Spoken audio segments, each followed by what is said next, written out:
They said in Alaska, a pyramid was found larger than the one in Giza. The Dark Pyramid is this massive pyramidal structure under Mount Denali.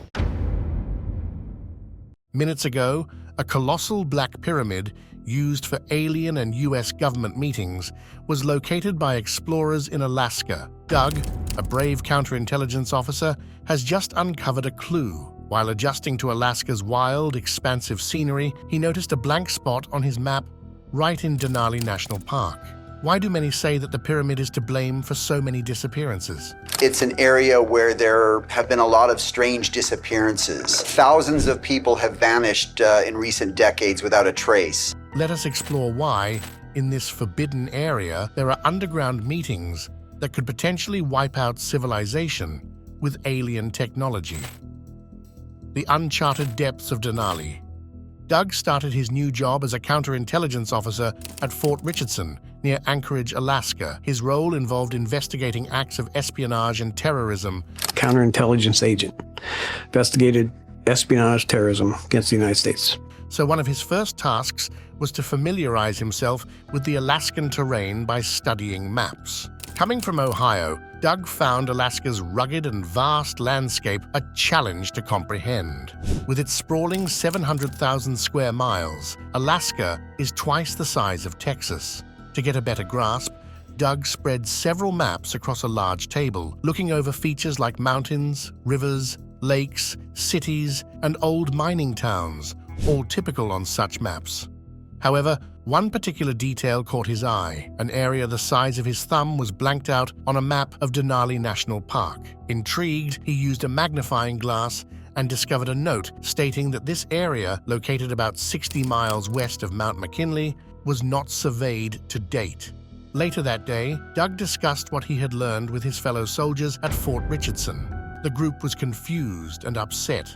How can they deny it happened? Despite their frustration, Doug knew it was wise not to further challenge his superiors. His role required him to be cautious, even when faced with obvious inconsistencies. Life continued at Fort Richardson, but Doug couldn't let go of the incident with the pyramid. He carried on with his responsibilities, though his thoughts often returned to that censored news report. Then, in 1993, a significant change occurred.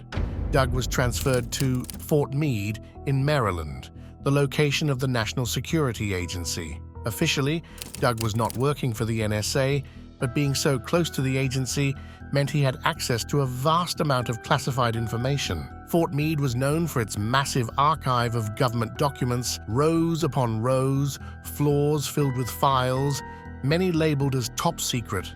Officially, Doug had no reason to explore these files, but his curiosity was too strong to resist. He introduced himself to the archivist, showing his credentials but not revealing his actual interest. He asked about any documents related to archaeological findings in Alaska, carefully not mentioning the pyramid directly.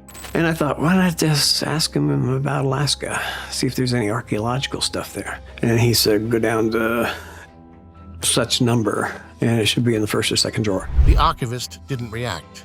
He just gave Doug a slip with the location numbers of the files. Doug followed these details to find the Alaska files. He pulled several files and settled into a reading room, ready to dig into the documents that might finally explain the unreported events. Just as he was about to start, his reading was interrupted. The men in suits appeared once again, always showing up at just the wrong moment. A constant reminder of the oversight and control over sensitive information. Doug and his colleague Black had just settled down when they suddenly felt the presence of two men standing behind them. These intimidating figures sternly stated, "You don't have clearance for this information." Doug, puzzled by this interruption, explained that he was simply looking into archaeological sites in Alaska. The men cut him off sharply. "We're aware of your intentions, and you must leave the building now." Doug was perplexed and asked why there was such concern over his research. "They no longer want anyone probing into that area," one of the men replied vaguely. Doug sought further explanation. Who are they, and what is the concern? It appeared he had caught the men off guard.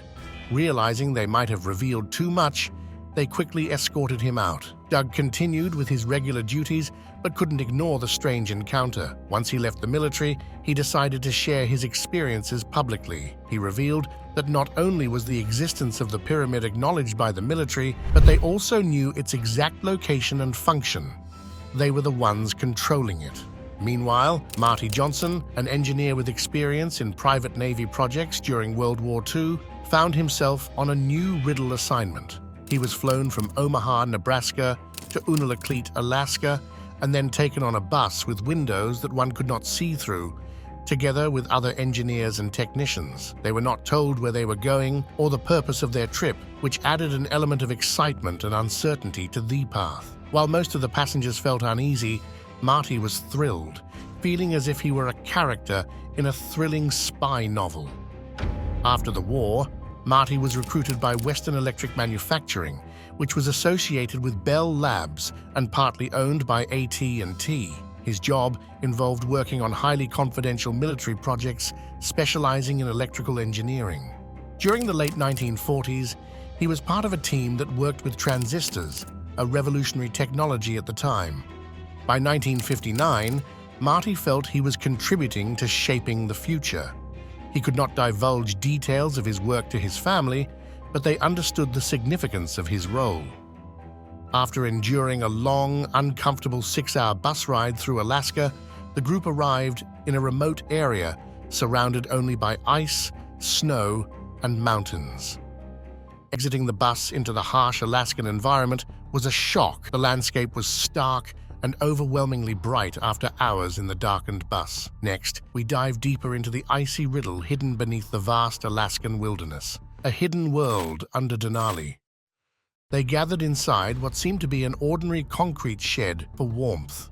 An officer then instructed everyone to grab onto a rail inside the shed, which was unexpectedly the top of an elevator shaft. As the elevator began its descent, the air inside warmed slightly, providing some relief from the biting cold outside. Marty's initial excitement turned to a mix of wonder and anticipation as they continued to travel downward for a surprisingly long time.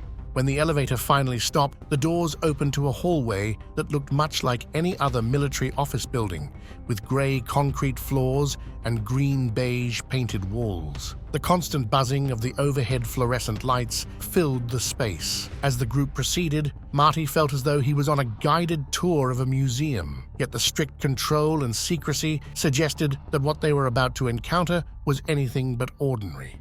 As Marty and his colleagues walked through the vast corridors of this secretive military complex, they passed many doors, all unmarked except for numerical labels. This made the facility seem much larger than it initially appeared from the outside. It was a typical military setup, practical, impersonal, and straightforward.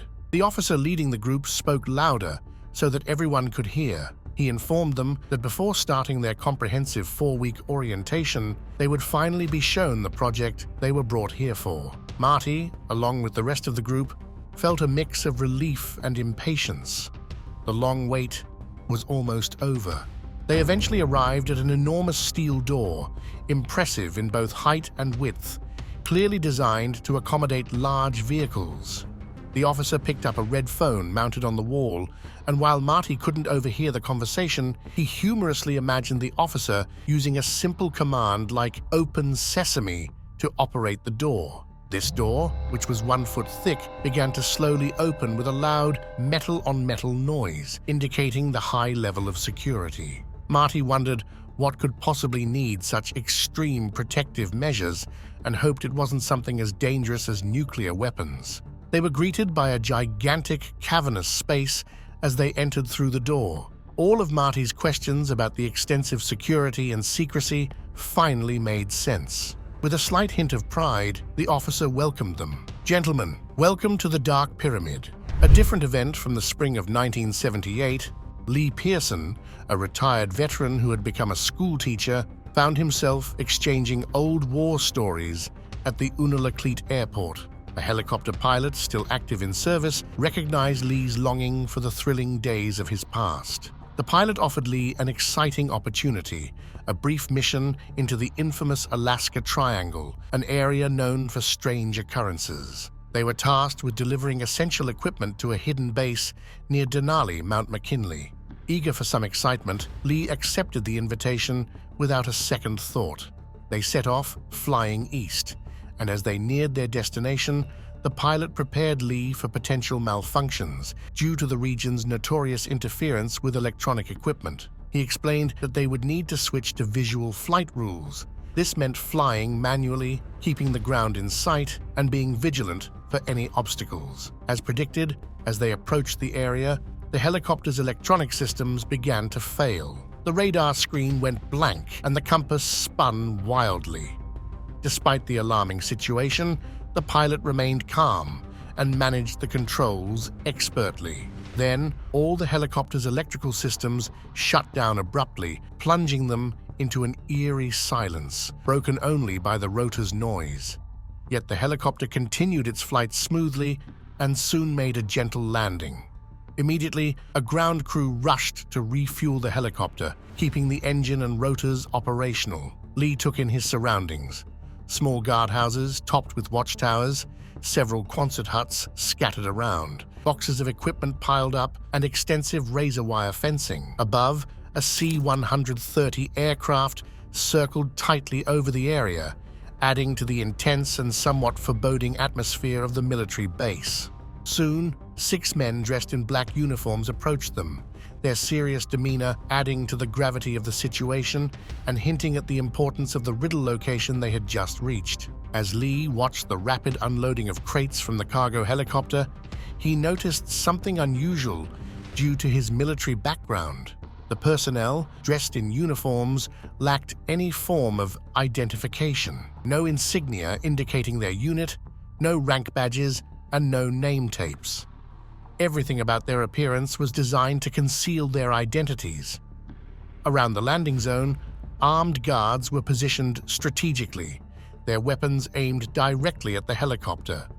Not far from where Lee stood, a jeep was equipped with a heavy .50 caliber machine gun, manned and ready, its barrel pointing ominously at them. Lee glanced uneasily at the pilot, who reassured him with a calm gesture, suggesting that such high security was normal here. Within minutes, they were airborne again, heading back west towards the airport. As they moved away from the secretive site, all the helicopter's instruments resumed working flawlessly. Upon landing, Lee confronted the pilot, seeking clarity on what they had just experienced. The pilot, tapping his headset, silently signaled Lee to keep his voice down, hinting that their conversation might still be under surveillance. Later, at a quiet table in a small bar near the airport, Lee couldn't hold back his questions any longer. Over a round of beers, he urged the pilot to explain. The pilot revealed that the site housed an ancient, gigantic pyramid, supposedly made of black stone and buried deep underground. It had been discovered thousands of years after its construction, with technical teams working there since the 1950s to unlock its potential as a powerful energy generator. Lee found the idea difficult to believe. A pyramid that generates power? The pilot explained that this pyramid could potentially supply enough energy to power the entire nation, a claim that seemed more like a plot from a science fiction story than reality. He referenced similar theories about the Great Pyramid of Giza, suggesting that pyramids, if constructed from specific materials, might indeed serve as energy sources. Scientific discussions and detailed episodes online, termed pyramid power, supported these theories. As we peel back the layers of secrecy, we're drawn further into the hidden corridors of power and energy, energies of ancient structures.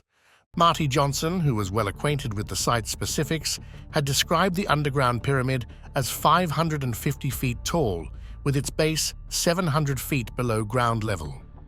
The pyramid's precise angles were measured at 48 degrees, which Marty had insisted was a critical detail, although he did not explain why. Control rooms were strategically placed at each corner of the pyramid, and they were tasked with monitoring and managing the energy flow. The ultimate goal of this project was to distribute energy effectively, although it remained unclear if this had been achieved. Marty Johnson's son later disclosed that his father had constructed a smaller version of the pyramid out of aluminum. When a small electrical current was introduced into this model, It conducted the electricity and amplified it, generating enough power to supply their entire house and farm. This revelation fed into broader theories, suggesting that pyramids in Alaska, Egypt, Indonesia, and other locations were components of an ancient global energy grid. These structures were thought to draw electricity from zero-point field and distribute it across the planet and possibly even further throughout the solar system. Discussions about free energy and the suppression of technologies by unknown forces were common, with links to episodes that detailed the unfortunate and suspicious of inventors who had discovered methods to harness energy from this quantum field. The full truth was shrouded in layers of secrecy and conjecture regarding the so-called Dark Pyramid's function as an operational energy device. When Doug Miller decided to share his story publicly, he chose Linda Moulton Howe as his medium, a renowned investigative journalist known for her extensive work on UFOs, aliens, and conspiracies. Her credibility and the accolades she had earned in the field made her platform an ideal venue for revealing such a controversial tale, sparking intense interest and debate among enthusiasts of unexplained phenomena and alleged government cover-ups. Linda Moulton Howe is well known in the UFO research field. She's considered a leading figure among those fascinated by extraterrestrial phenomena. So when Doug reached out to her, she conducted her due diligence, as any thorough journalist would. She requested copies of his personal identification, including his addresses and phone numbers. But most crucially, she asked for his DD-214, a document that is very familiar to military personnel but might be less known to civilians. This document, formerly called the DD Form 214, is issued by the U.S. military upon a service member's discharge or retirement. It details an individual's entire military career, including locations of service, dates of duty, military rank, educational background, job specialty, and any awards or medals earned. With this document in hand, Doug was able to authenticate his military service and the accuracy of his claims regarding the Dark Pyramid. After Linda reported on Doug's experiences, it opened the floodgates for more individuals to come forward with similar stories. The tales of Marty Johnson and Lee Pearson, relayed by their sons who had heard the stories directly from their fathers, began to surface. Linda also received information from a retired naval captain who had been stationed in Alaska. He reported experiencing consistent disruptions in aircraft communications over a specific area between Uville and Mount Denali, an anomaly confirmed by unusual radar readings that suggested massive electromagnetic disturbances from the ground. Connecting this with a report about a Chinese nuclear test, he hypothesized that the pyramid might be causing these disturbances. He reported his suspicions to his superiors, but was quickly silenced and warned to stop his inquiries or face severe disciplinary action, including the possibility of a court-martial. Encouraged by his father's stories, Lee Pearson's son, Bruce, was driven to find the Dark Pyramid himself. Believing he had sufficient information to locate it, Bruce traveled to Alaska, hired a plane and a pilot, and began scouring the suspected region for any signs of the pyramid or related human activity. After nearly 2 hours of flight, they observed an area that stood out from its surroundings, sparking hope that they might be on the verge of a significant discovery. Bruce's path was not merely a pursuit of adventure, it was a determined quest to uncover a potentially monumental hidden. The existence of the Dark Pyramid, if proven, could validate numerous conspiracy theories and dramatically alter our understanding of ancient structures and modern energy capabilities. As Bruce hovered over the intriguing patch of land, the clues seemed to gradually align, suggesting that his father's tales might hold a kernel of truth.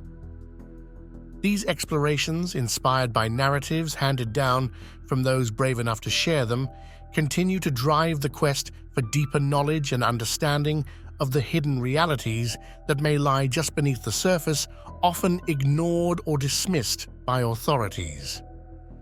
As Bruce surveyed the landscape from above for a second time, he was struck by the unnatural appearance of the terrain. It wasn't perfectly square, but the clear presence of right angles and straight lines suggested that humans had shaped the land.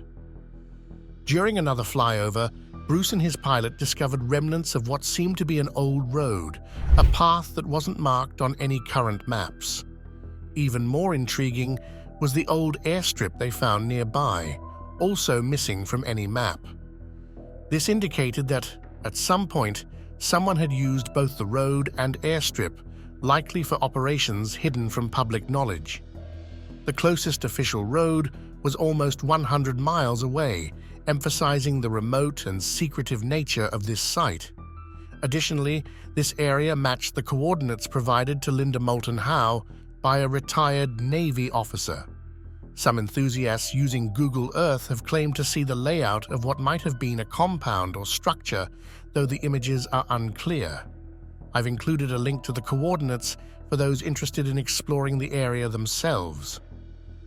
From whispered tales to the echoes of undiscovered truths, our path takes us deeper into the heart of Alaska's riddle. Conspiracies of an Alaskan pyramid.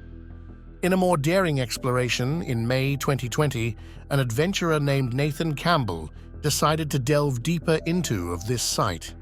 He arranged for a plane to drop him off near the alleged location of the Dark Pyramid, deep within Denali National Park, planning to stay for 4 months in the wilderness. He was well equipped with robust gear, sufficient food, and a satellite communicator to maintain contact with his family. However, after a few weeks, Nathan stopped communicating. A search team later found his campsite deserted, with his equipment still in place and a diary left behind. His last diary entry read, "Went to get water." Nathan has never been found. Some people theorize that he might have found the Dark Pyramid and was forcibly removed to keep the site hidden. It's crucial to note that this location is within the Alaska Triangle, a region known for a high number of unexplained disappearances and strange occurrences.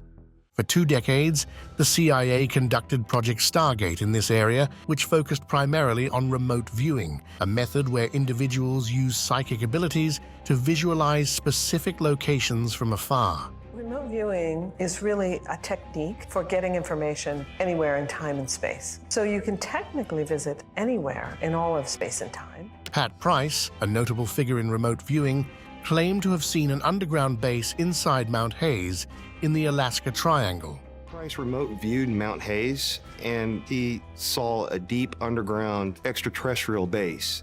According to his descriptions, this base was a cooperative effort between humans and extraterrestrials. This narrative connects to another account brought to light by Linda Moulton Howe, who interviewed a witness capable of remote viewing. This witness reported first seeing a small building which led to an elevator that descended hundreds of feet underground.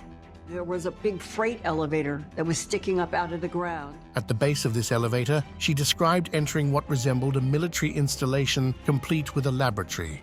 And when you got to the bottom, each of the 3 corners, they had these offices that were actually monitoring energy. There, she encountered a large, sloped, black wall, which was part of the Dark Pyramid.